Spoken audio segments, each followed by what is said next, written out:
नमस्कार। गायत्री विद्या मंदिर उच्च माध्यमिक विद्यालय सांचौर की ऑनलाइन क्लास में आपका स्वागत है। प्रिय विद्यार्थियों, आज हम कक्षा 11 विषय इतिहास में चंगेज़ खान के परवर्ती शासकों में उनके द्वारा किए गए साम्राज्य की स्थापना के बारे में जो हमने पढ़ा था उससे आगे हमें वो पढ़ रहे हैं। तो देखिए, ध्यान दीजिए। अब हम देखते हैं चंगेज़ खान के शासन काल में ही मंगोलों ने विजित राज्यों से नागरिक प्रशासकों को अपने यहाँ भर्ती कर लिया था। अर्थात चंगेज़ खान के शासन काल में जो मंगोल थे, उन्होंने जिन जिन राज्यों को जीता था उन राज्यों से नागरिक प्रशासकों को अपने यहाँ भर्ती कर लिया था, क्योंकि उनका मानना था कि जो योग्य है वो प्रशासनिक उनके पास होंगे तो उनका साम्राज्य है वो अक्षुण्ण रहेगा। इनको कभी कभी एक स्थान से दूसरे स्थान पर भी भेज दिया जाता था। जैसे चीनी सचिवों को ईरानी सचिवों को चीन में स्थानांतरित भी किया जाता था। अर्थात जो ये प्रशासक थे, इन प्रशासकों को विभिन्न स्थानों पर भेजा जाता था। इनका ट्रांसफ़र विभिन्न स्थानों पर भी है वो होता था। इस तरह इन्होंने दूरस्थ राज्यों को संगठित करने में भी मदद की और इनकी पृष्ठभूमि और प्रशिक्षण से वहाँ के स्थानबद्ध जनजीवन पर होने वाली खानाबदोश की लूटमारों की धार कम हो गई। मंगोल शासकों का भी इन पर तब तक विश्वास बना रहा था जब तक ये प्रशासक अपने स्वामियों के लिए इकट्ठा करने की क्षमता बनाए रखते थे। अर्थात जब तक इन पर विश्वास था तब तक वे उनको इकट्ठा रख सकते थे। इनमें से कुछ प्रशासक काफ़ी प्रभावशाली थे और अपने प्रभाव का उपयोग खानों पर भी करते थे। जैसे उदाहरण के दौरान हम देखते हैं कि 1230 के दौरान चीनी मंत्री जिनका नाम था ये लू चोत्साई ने ओगोदी को लूटने वाली प्रवृत्ति को परिवर्तित कर दिया था। अब उन्होंने लूटने की प्रवृत्ति की जगह है वो उन्होंने उनको जोड़ने की प्रवृत्ति है वो जोड़ ली थी। जुवेनी परिवार ने भी ईरान में 13वीं शताब्दी के उत्तरवर्ती काल और उसके अंत में भी इसी तरह की भूमिका निभाई थी। वजीर रशीदुद्दीन ने गजन खान के लिए वह भाषण भी इसी समय तैयार किया था जो उसने अपने मंगोल देशवासियों के समक्ष दिया था, जिसमें उसने कृषक वर्ग को सताने की बजाय उनकी रक्षा करने की बात है वो की थी। अर्थात अब मंगोलों ने अपना ध्यान है वो लूटने की जगह साम्राज्य को स्थिर व स्थायी बनाने की ओर देना शुरू कर दिया था। स्थानबद्ध रूप से रहने का दबाव मंगोल निवास स्थानों के नए क्षेत्रों में अधिक था और उन क्षेत्रों में जो यायावरों के मूल स्टेपी आवास से दूर थे, धीरे धीरे 13वीं शताब्दी के मध्य तक भाइयों के बीच पिता द्वारा अर्जित धन को मिल बांटकर इस्तेमाल करने की बजाय व्यक्तिगत राजवंश बनाने की भावना ने स्थान है वो ले लिया था। अब जो ये यायावरी लोग थे ये अपने मूल स्टेपी क्षेत्र से दूर थे और धीरे धीरे इन्होंने 13वीं शताब्दी के मध्य तक भाइयों के बीच पिता द्वारा अर्जित धन को मिल बांटकर इस्तेमाल करने की बजाय व्यक्तिगत राजवंश बनाने की भावना ने स्थान ले लिया था। हर एक अपने उलूस, जिसका तात्पर्य अब क्षेत्रीय यानी अधिकृत क्षेत्र का स्वामी हो गया था। यह अंशतः उत्तराधिकार के लिए संघर्ष का परिणाम था, जिसमें चंगेज़ खान के वंशजों के बीच महान पद के लिए तथा उत्कृष्ट चारागाही भूमि पाने की होड़ होती थी। अर्थात अब इन्होंने जो धन है उसको मिल बांट कर इस्तेमाल करने की बजाय राजवंश बनाने की भावना उत्पन्न की और एक विशाल क्षेत्र को अपने अधीन लाने की कोशिशें वो की थी। चंगेज खान के वंशज थे, वे सम्राट या शासक का पद जैसा सर्जित करके और उसके अधीन एक अच्छी भूमि और कृषक वर्ग को रखना चाहते थे ताकि उनकी आय भी बढ़ती रहे और शासन भी है वो चलता रहे। चीन और ईरान दोनों पर शासन करने के लिए आए टोलुई के वंशजों ने युआन और इलखानी वंशों की स्थापना की। जोची ने सुनहरा गिरोह का गठन किया और रूस के स्टेपी क्षेत्रों पर राज किया था। चगतई के उत्तराधिकारियों ने तुरान के स्टेपी क्षेत्रों पर राज किया, जिसे आजकल तुर्किस्तान कहा जाता है। यह बात ध्यान देने योग्य है कि मध्य एशिया तथा रूस के स्टेपी निवासियों में यायावर परंपराएं सबसे अधिक समय तक हैं वो चली थी। चंगेज खान के वंशजों का धीरे धीरे अलग होकर पृथक पृथक वंश समूहों में बंट जाने का तात्पर्य था कि उनका अपने पिछले परिवार से जुड़ी स्मृतियों और परंपराओं के सामंजस्य में बदलाव आना था। और इससे स्पष्ट है कि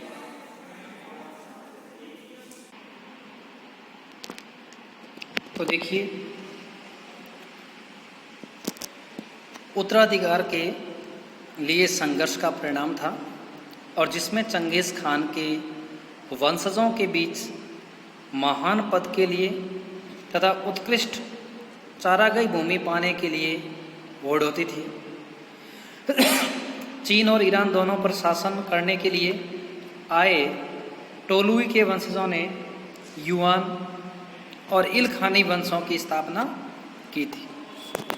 जोची ने सुनहरा गिरोह का गठन किया और रूस के स्टेपी क्षेत्रों पर राज किया था। अर्थात जोची है, उन्होंने सुनहरे गिरोह नामक एक संगठन का निर्माण किया था और रूस के स्टेपी क्षेत्रों पर है वो राज किया था। चगतई के उत्तराधिकारियों ने तुरान के स्टेपी क्षेत्रों पर राज किया, जिसे आजकल तुर्किस्तान कहा जाता है। और ये बात ध्यान देने योग्य है कि मध्य एशिया, चगतई के वंशज तथा रूस गोल्डन हॉर्ड के स्टेपी निवासियों में यायावर परंपराएं सबसे अधिक समय तक हैं वो चली थी। चंगेज खान के वंशजों का धीरे धीरे अलग होकर पृथक पृथक वंश समूहों में बंट जाने का तात्पर्य था कि उनका अपने पिछले परिवार से जुड़ी स्मृतियों और परंपराओं के सामंजस्य में बदलाव है वो आना। स्पष्ट है, यह सब एक कुल के सदस्यों में परस्पर प्रतिस्पर्धा के परिणाम स्वरूप हुआ और इसी की एक शाखा टोली ने अपने पारिवारिक मतभेदों का वर्तान बड़ी निपुणता से अपने संरक्षण में प्रस्तुत है वो किए जा रहे इतिहासों में है वो दिया था। तो इससे यह सब एक कुल के सदस्यों में प्रतिस्पर्धाओं के परिणाम स्वरूप हुआ था। यानी कुल मिलाकर इनके समझाने का अर्थ यही है कि चंगेज खान के बाद वो उनके परवर्ती शासकों ने यायावर साम्राज्य की जगह स्थायी साम्राज्य को बढ़ावा देने पर ध्यान दिया। उन्होंने अपने प्रशासकों को नियुक्त किया, समय समय पर उनका स्थानांतरण भी किया एवं इसके अलावा उपजाऊ भूमि, चारागाह आदि पर ध्यान दिया और कृषक वर्ग को संहार करने की जगह उसको अपने नज़दीक लाने की कोशिशें वो की थी। बहुत हद तक यह सब चीन और ईरान पर उनके नियंत्रण का और उनके परिवार के सदस्यों द्वारा बहुत बड़ी संख्या में विद्वानों को अपने यहाँ भर्ती करने का परिणाम था। परिष्कृत रूप से कहा जा सकता है कि अतीत से अलग होने का मतलब है कि पिछले शासकों की अपेक्षा प्रचलित शासकों के गुणों को अधिक लोकप्रिय करना था। तुलना की इस प्रक्रिया में स्वयं चंगेज खान को भी नहीं छोड़ा गया। इलखानी ईरान में 13वीं शताब्दी के आखिर में फारसी इतिहास व्रत में महान खानों द्वारा की गई रक्त रंजित हत्याओं का विस्तृत वर्णन किया गया और मृतकों की संख्या बहुत अधिक बढ़ा चढ़ाकर है वो दी गई थी। उदाहरण के लिए एक चश्मदीद गवाह के इस विवरण के विरोध में कि बुखारा के किले की रक्षा के लिए 400 सैनिक तैनात थे और एक इलखानी इतिवृत्त में ये विवरण दिया गया है कि बुखारा के किले पर हुए आक्रमण में 30,000 सैनिक हैं वो मारे गए थे। यद्यपि इलखानी विवरणों में अभी भी चंगेज़ खान की प्रशंसा की जाती है, लेकिन उनमें साथ की तसल्ली बख्श का ये कथन भी दिया जाने लगा कि समय बदल गया है और अब पहले जैसा खून खराबा है वो समाप्त हो चुका है। अर्थात जो शुरुआत में बुखारा के किले की रक्षा के लिए 400 सैनिक तैनात थे और किले पर जो आक्रमण हुआ था उसमें लगभग 30,000 सैनिक मारे गए थे। अर्थात उस समय में मारकाट लड़ाई झगड़े का विशेष प्रचलन था, लेकिन अब वह प्रचलन है बिल्कुल कम हो गया है। अब वे शांति व उनको आपस में जोड़ने पर ध्यान देने की कोशिशें वो कर रहे हैं। इस बदले हुए समय में वे वीरता की वह तस्वीर नहीं पेश कर सकते थे जैसी चंगेज़ खान ने की थी। डेविड ओएलाम की शोध के बाद यास पर हाल ही में हुआ कार्य अर्थात वह नियम संहिता जिसके बारे में कहा जाता है कि चंगेज़ खान ने 1206 के किरील तई में लागू की थी, उन जटिल विधियों का विस्तृत वर्णन करता है जो महान खान की स्मृति को बनाए रखने के लिए उसके उत्तराधिकारियों ने प्रयुक्त की थी। अपने प्रारंभिक स्वरूप में यास को यसाक लिखा जाता था और जिसका अर्थ था विधि, आज्ञप्ति व आदेश, और वास्तव में जो थोड़ा बहुत विवरण यसाक के बारे में मिलता है उसका संबंध प्रशासनिक विनियमों से है, जैसे आखेट, सैन्य और डाक प्रणाली का संग। 13वीं शताब्दी के मध्य तक किसी तरह से मंगोलों ने यास शब्द का प्रयोग ज़्यादा सामान्य रूप में करना शुरू कर दिया और इसका मतलब था चंगेज़ खान की विधि संहिता। अर्थात यास यानी आरंभ के स्वरूप में यास को यसाक लिखा जाता था और इसका अर्थ था विधि, आज्ञप्ति या आदेश। यानी इसके बाद मंगोलों ने एक निश्चित नियम बनाए और उस नियम के अनुसार सभी को कार्य करना होता था, सभी उस नियम को मानने के लिए बाध्य होते थे।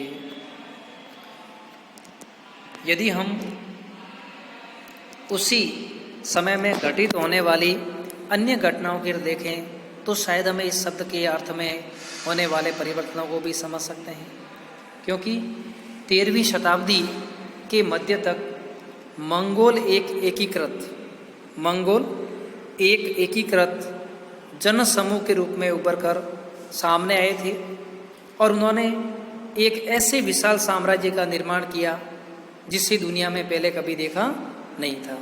अर्थात जो यायावर के रूप में जीवन यापन करने वाले चंगेज़ खान के नेतृत्व में एकजुट होने वाले, तो 13वीं शताब्दी के मध्य तक आते आते मंगोलों ने अपने जनसमूह को एकत्रित करके एक ऐसे विशाल साम्राज्य का निर्माण किया जिसे दुनिया में पहले नहीं देखा गया था। उन्होंने अत्यंत जटिल शहरी समाजों पर शासन किया जिनके अपने अपने इतिहास, संस्कृतियाँ और नियम थे।